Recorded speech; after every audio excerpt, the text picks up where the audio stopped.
production video. Okay, so pre-production. So the game's made by a company called Epic Games. Okay, and just like with all other media texts, it starts with something called pre-production.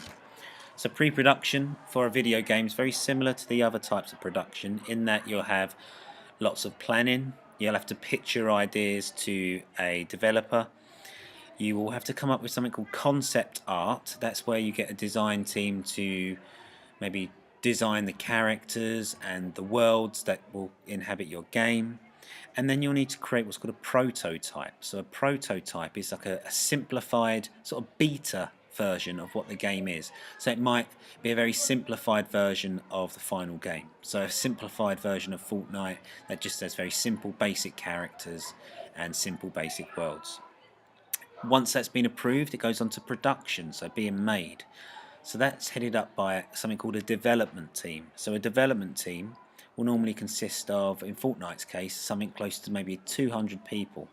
And they'll be split into groups and they'll be tasked with different things, from being a designer to the artists, getting final art done for the game, a programmer, the level designers.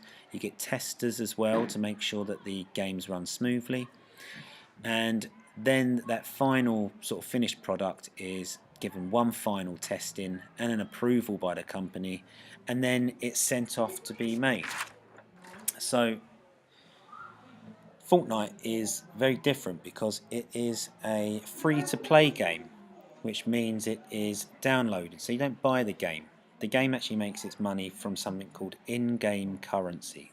So basically players buy new skins, dances to personalise their characters.